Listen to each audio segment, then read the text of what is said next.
ओम नमः शिवाय। समस्त चराचर के नाथ, दया और प्रकाश के स्रोत महादेव को मेरा विनम्र प्रणाम। क्या आपने कभी सोचा है भारत के 12 पवित्र शिव धामों को ज्योतिर्लिंग क्यों कहा जाता है? ज्योतिर्लिंग वास्तव में है क्या? आज हम समझेंगे इस दिव्य शब्द का रहस्य और जानेंगे उन्हीं 12 ज्योतिर्बिंदुओं में से एक काशी विश्वनाथ की अद्भुत उत्पत्ति कथा।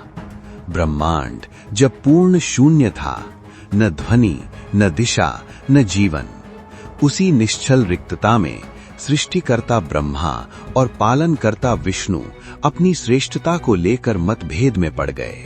देवताओं ने आश्रय लिया महादेव का। हे देवों के देव, बताइए इन दोनों में श्रेष्ठ कौन? और तभी अनंत अंधकार को चीरते हुए एक दिव्य अग्नि से दहकता प्रकाश स्तंभ प्रकट हुआ। शिव महापुराण कहता है वो ज्योति अनादि थी, अनंत थी, जिसकी सीमा तक कोई पहुंच ही नहीं सकता। महादेव ने कहा, जिसने इस ज्योति का छोर खोज लिया वही सर्वोच्च माना जाएगा। विष्णु जी वराह रूप में नीचे पाताल की ओर उतर गए। ब्रह्मा हंस बनकर आकाश की अनंत गहराइयों में उड़ चले। असंख्य काल बीत गया। विष्णु लौट आए, सत्य स्वीकारते हुए कि वे उस प्रकाश की जड़ तक नहीं पहुंच सके। लेकिन ब्रह्मा ने चुना छल का मार्ग। ऊंचाई में मिला एक केतकी पुष्प, जिससे उन्होंने झूठी गवाही दिलाई और लौटकर दावा किया कि वे प्रकाश के शिखर तक पहुंच गए। उसी क्षण वह अग्नि ज्योति स्वयं महादेव के रूप में प्रकट हो गई।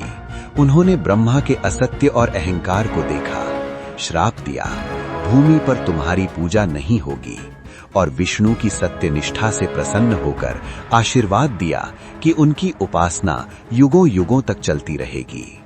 उस अनंत प्रकाश ने 12 पवित्र स्थानों पर रूप लिया। इन्हीं को ज्योतिर्लिंग कहा जाता है और इनमें सर्वोच्च महिमा है काशी की, वो नगरी जहां शिव ने स्वयं इस दिव्य ज्योति को स्थापित किया। कहते हैं प्रलय आए, धरती और आकाश मिट जाएं, फिर भी काशी नहीं डूबती। स्कंद पुराण कहता है प्रलय काल में भी महादेव काशी को अपने त्रिशूल की नोक पर धारण किए रहते हैं। इसीलिए इसे कहा जाता है अनादि, अविनाशी। शिव ने इसे अपनी प्रिया पार्वती से भी अधिक प्रिय बताया है। यहाँ मृत्यु अंत नहीं, मोक्ष का आरंभ मानी जाती है।